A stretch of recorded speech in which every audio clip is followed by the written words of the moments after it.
It's being webcasted, so you have to talk in the microphone or they won't hear you. Okay. Okay? Thank you. You're welcome. It's pretty sturdy. What do you think? Looks good. You okay? Yeah, So this, you can move it however you need it. okay. We're having this time together to say goodbye to Tony. He was a scientist, a dreamer, a friend, a lover, a writer, and the best father. I hope you will remember my Tony. His book, Apples After Dark, about the workers on his father's farm, orchard, taking apples, and his part in that. He wrote an essay about our travels. He wrote essays about our travels. I wanted him to write a book about them, but Tony was pretty strong-headed, and he went ahead and did Apples After Dark, this book that you've seen here. And I can't tell you how proud I am of it. I wanted him to write a book about our travels, his essays. Maybe one day I'll do it for him, and I'll call it After the Apples.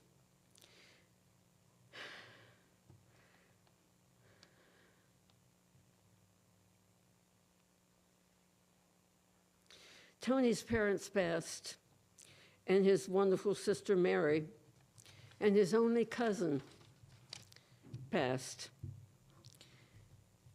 He had no family left in England, but mine adopted him and loved him. And he appreciated that, and he loved them back. I have several poems, etc., that I want to read. If you have not picked them by now, please look through the book and pick something that you think that we'd like to share. I'll close with one that he wrote for my birthday. I always received a birthday poem every year. So I'm going to finish with a birthday poem. But let me see what I can do here. Oh, I can't read that one. Morris is going to read that one. Lover's Key. This is Tony.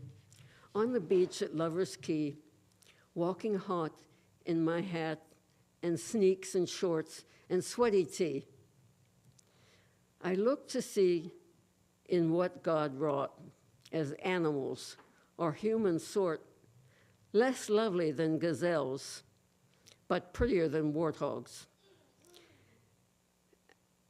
She bent down picking shells. She straightened when she saw me and smiled. I smiled back. Her skin was tanned and oiled. A beautiful morning, she said. Her bikini was black, finely stitched. I was picking shells.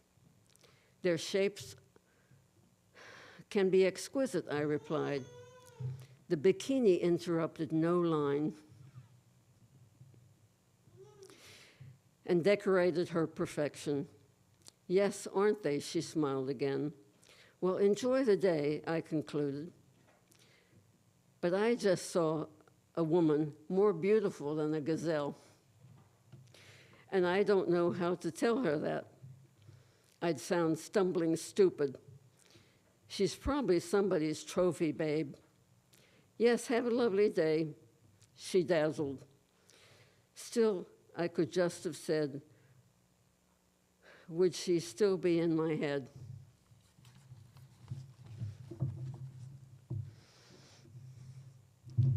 He loved lots of things in nature, even beautiful girls.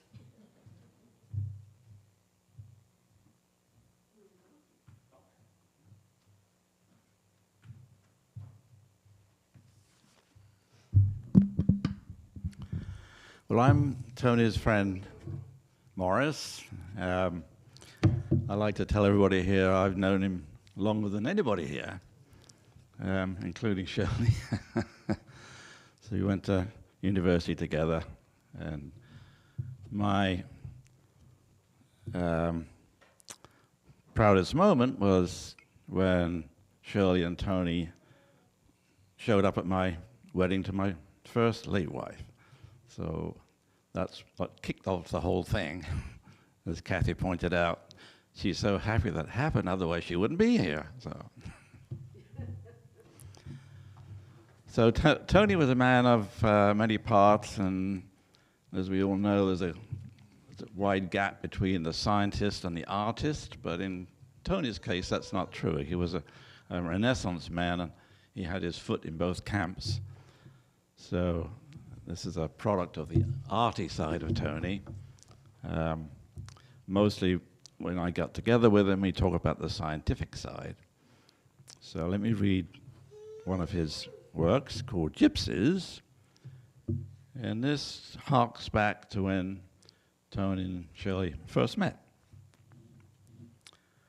Once I was a free man on my way with ticket home, an ocean ride, spied the dressed up ladies, they were walking with the bride. I saw the one I chat with there, a lively, bright-eyed woman with a long, dark chestnut hair. I sensed a clever charmer. Noisy room, an instant smile drew us in to sit and dine.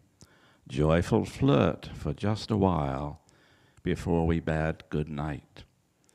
In whirling leaves past pumpkin stalls, time set for beauty shop ignored. Gypsy sped beside me to the falls where I'd been the day before. Where the honeymooners dandled in her snapshots, I slipped laughter. Moments, brashness, caution tangled another me, a little dafter. A flirtation, nothing wrong. I was a free man on my way to stand up for the groom. Begone, and she had plans another day. Sunday wedding breakfast. We were only passing ships. Happy, sad farewells at last, when kisses tingled on our lips. Thank you.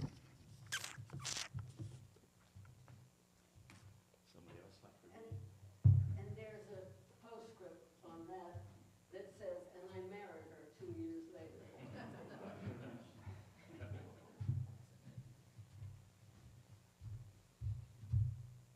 Everybody, I want to tell you that I'm going to miss him a whole lot. I'm not seeing him ever again. So I don't want to go to Florida ever again. Because Mom can call me from there at any time. Like whether it's my birthday or a certain holiday. But mostly I can hear from either John or Kathy. So they both can come to my part of New York to see me at any time.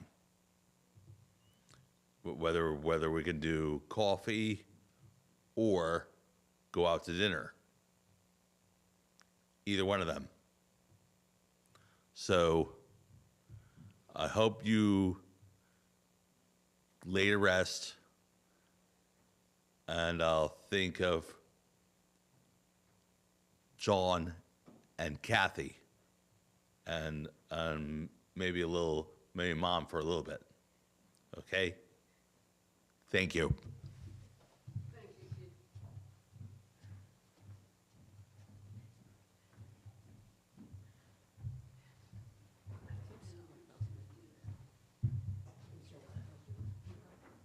Somebody. Hi, everyone. I'm Stu Zipper. I met Lee and Tony in 1985. I'm a native of Maryland, and I took a job in Poughkeepsie at the same HMO that Lee was working at. Quickly met Lee, befriended Lee and Tony, and were sort of adopted by them. And we've been close friends ever since, except been a bit estranged during the last 5 or 6 years. Oh, I'm sorry. Yep. As I told Kathy, the last time I saw Lee was probably around 5 years ago when I woke up and found her camper parked in my driveway, which is what she usually did.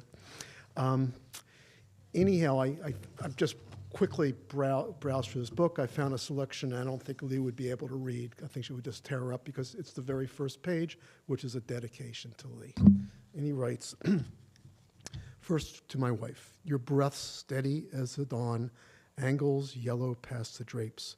On your pillows, scrambled hair, tranquil faces, sans worldly care. I was on crazy's brink, whatever made me think this was something I could do, share my life, look after you. I didn't ask, do I deserve? Tough and brilliant, your scarred soul. Could we bear so many tears, luck's course mix, our cracked careers? I stand smiling by the bed, 50 years from when we met. I thought that was sweet. And this book was also dedicated to her, Lee's 80th birthday.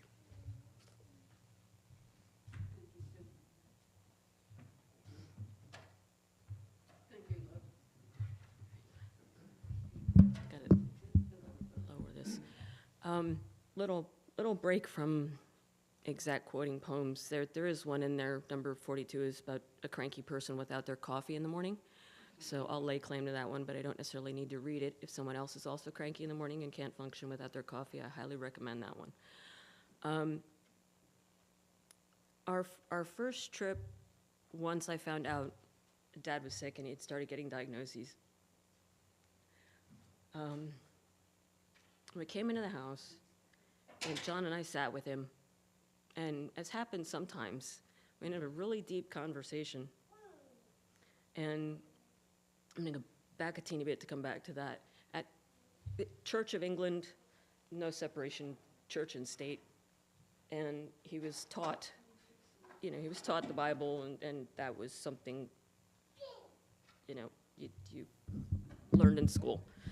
And so when folks came to visit to tell us about how we could be saved, Dad would sit them down at the dining room table and quote back, and frequently could reference other ones and would have a conversation that would leave some of the folks kind of confused and maybe even knowing more about the Bible than they did before they got to our house.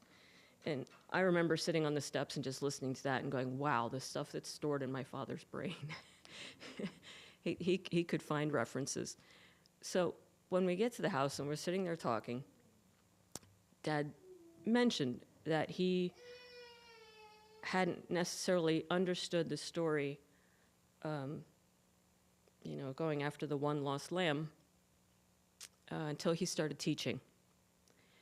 And he said he noticed in his classrooms typically there was one student who was just shy or would get there early or seemed to have some kind of problem. And he would befriend them in some small way, not in any way to take away their dignity, but just to be a resource for them.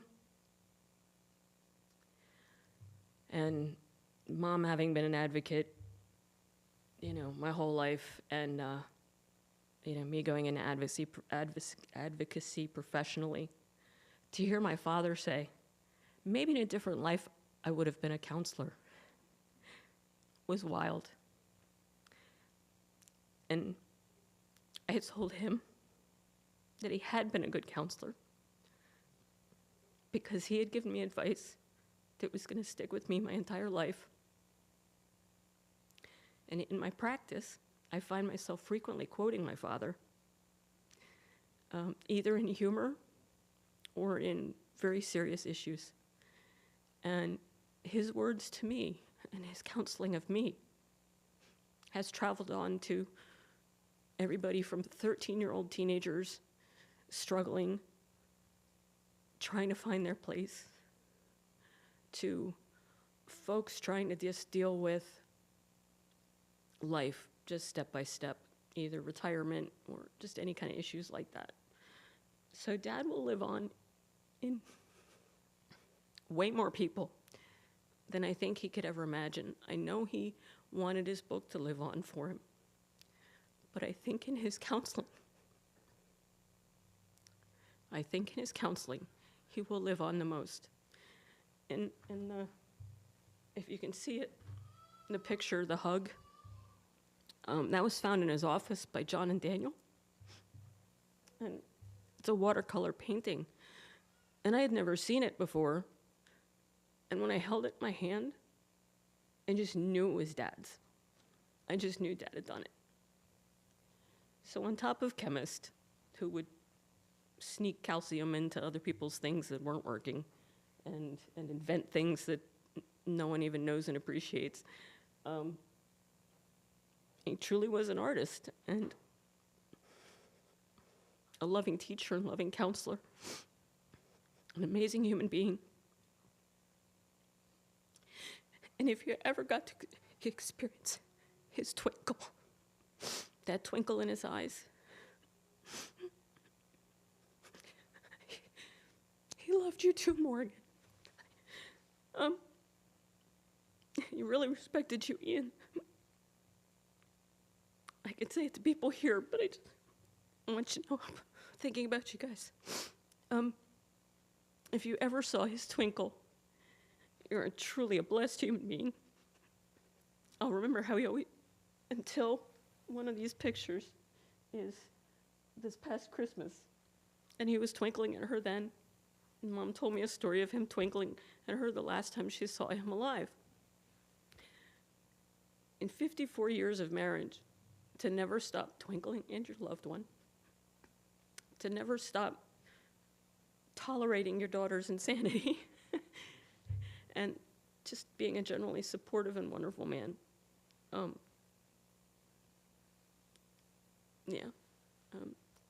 want to thank my friends that have appreciated him so much too. I'm glad so many people got to see how awesome he was, because he didn't show it as often as you would think. The whole British thing sort of muffled that a bit. But the only times I ever saw him mad were when somebody messed with Mom. It's the only times. Anyway, that's my babble. Is this where I say thank you for letting me share? All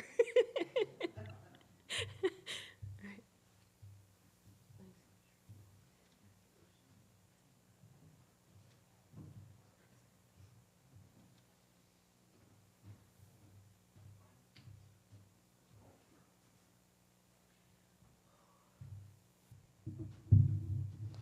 Good afternoon. I first met Tony back in 1986, 1987. We were on like a double date to the prom, and unfortunately, Catherine wasn't my date back then. But I first met Anthony, back then, and just knew what a welcoming guy he was. He had the twinkle, but he had that little reservation he looked at us with, and when I reconnected with Catherine many years later, that's something that I remembered, not only her, but also her family, and, how taken I was and how I liked, associating and talking with them, when I first met Catherine, back in high school. I also remembered her family, and Tony especially. But when I saw the book, I just was really impressed of how he took some of the mundane things and just made them really something food for thought. And there's just one, it's just,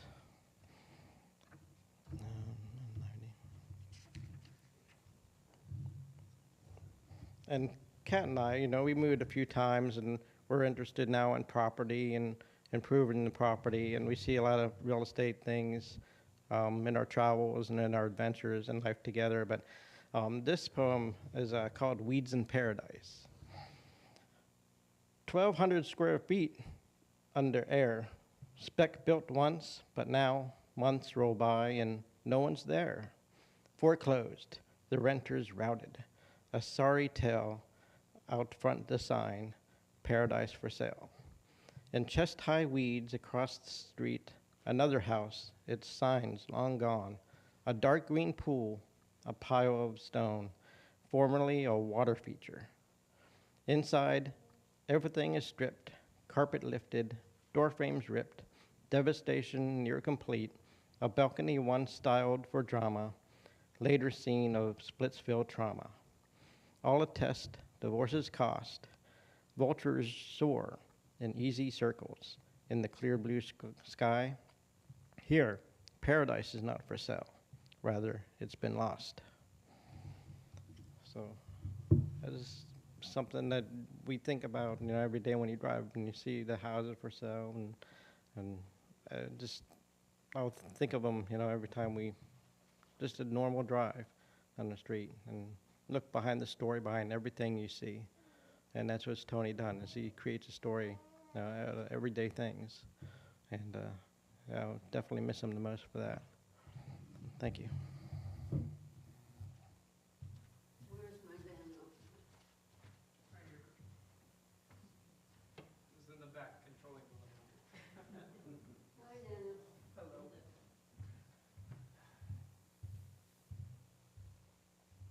Hey everyone, I'm Daniel. Hi Morgan in Guam. She's watching all the way from there. I am Tony's grandson by choice, which some would say is better. And I'm also the father to his great-grandson who passed the torch of the family as well. I didn't know Tony all my life. He came into my life when I was 11, something like that. But ever since I met him, I grew instantly attached to him. There was a part of me, younger and still is, that was fascinated with British culture. So he was my tie to the land that I was born in, and could learn a lot from him. He was also very science-minded, which I studied engineering at college, and he was my link to that. Not a lot of other scientists in my family. But I'll miss his talks, It was good to talk to him and learn stuff every time I talked to him and saw him. I picked out a writing in here. Speaking of having a little one, and starting a family, and I guess starting the next generation. He has a note here called On the Prevalence of Angels. It says, when I was a young father tending to my troubled child in the middle of the night, I would have him in his tiny recliner on the countertop. To keep the overhead light from glaring in his eyes, I would move my head to cast a shadow over his face. One night it came to me that what he saw was my face surrounded by a glow of light through my hair and around my head, and that this must be a kind of buried memory for people everywhere. I thought of Moses looking up at the ladies who found him in the rushes. I suppose this may be an experience of adults too, perhaps waking from a serious bender. And the poem continues, you chanced upon my stumble. Luckless, I looked up. Shaded from the sun, I saw an angel smiling down. There surely isn't any way I could ever repay. Why should you be so good to wretched me? Said to heal, it feels raw. I know, babe, it hurts like hell. As a limb no longer there, nerves still cry, so you can't tell. I can't soothe that hurt inside. I've only my distractions, kisses, hugs to turn your mind to positive directions. Do old hurts give strength? Oh no. Rather make you more unsure. You don't know the lengths I'll go to keep your private world secure. Oh, you may rail and curse and shout, but hanging in what's life about. In is what life's about. Your doubting kind behavior, no charities your due. Don't want to have a savior, but I need to lean on you. Dear, don't join the underclass, more sinned against than sinned. Down beneath the overpass, cardboard box against the wind. Back behind my front of calm, buried hurts from long ago. Royal inside, so take my arm. Look out, world, we'll strut our show. What may blow our way, we'll face in our private state of grace. And I'll take that image with me as I take care of Theo and the baby still to come, that I must look like angels to them, taking care of them. All right. Thanks, guys. Is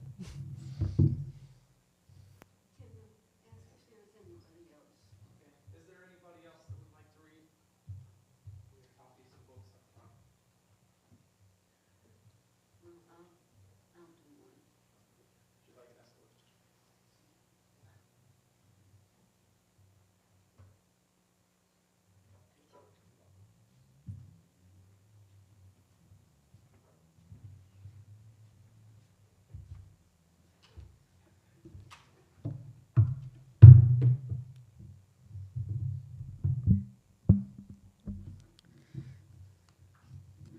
This one tells you a lot about his humor. Meditation of an autocrat.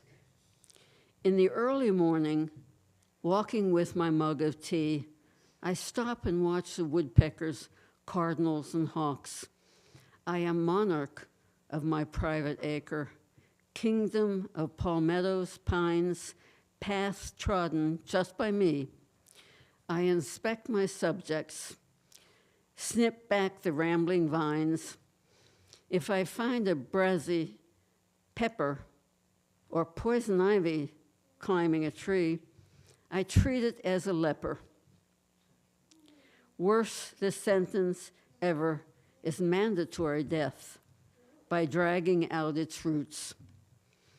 Yet, what I am, king, beneficent, and fair, I cut a strangler fig so its victim dies more slowly. I let one maleficent linger, shadowing, last Melaleuca lingering, shadowing my neighbor's barn. And I don't clean out refuges used by rabbits, squirrels, and mockers. I let some bushes ramble, leaving berries for the pickers. And in my rock garden, home for snakes. Talking about pickers, we used to have, we're in a neighborhood that's wooded, and the street is about a mile long. And these palmetto berry pickers came by every year and picked the berries when they were ripe for saw palmetto medicine. And we invited them, you know, and our neighbors were calling the cops.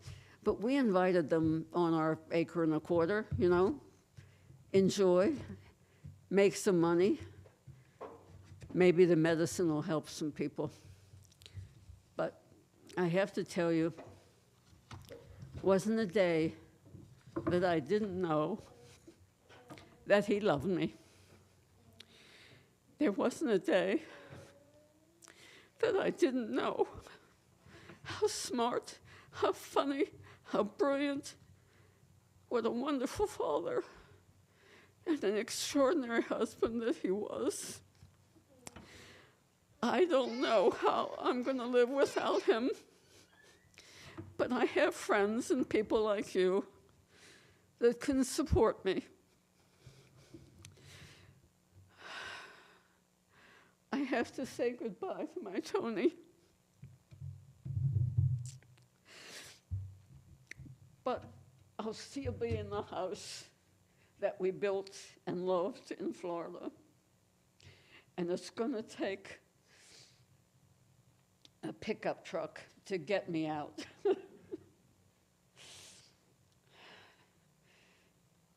Goodbye, my love. I hope you've seen the pictures, and I hope you get to look through the book. He was extraordinary, and I knew it, and I was so proud. But I never bragged about him to people. I thought, let them find out for themselves. And a lot of them are only finding out now by the obituaries, which I wrote, and I was proud to write. We loved him. We cared for him. He loved us, and he took very good care of us. And we're going to miss him. Thank you all. Thank you all for coming, and thank you all for sharing. It's an extraordinary time for me, and I think I'll do okay because I have friends and I have relatives who I think care for me. We're going to go to a restaurant for a good Eastern Shore, Maryland seafood and whatever dinner, and I hope you'll come.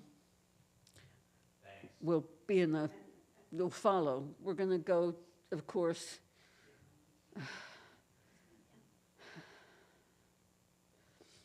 to Stevensville Cemetery for the internment, and then we'll go and have lunch and have some laughs and tell some stories and give hugs and kisses and know that this is a special time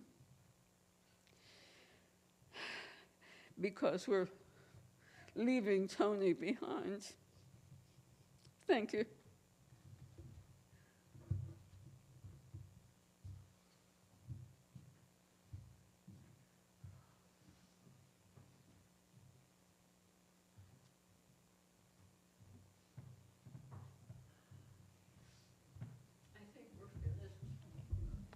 We'll be leaving here around 2 o'clock to go to the cemetery. I'm sorry? I said we'll be leaving here around 2 o'clock.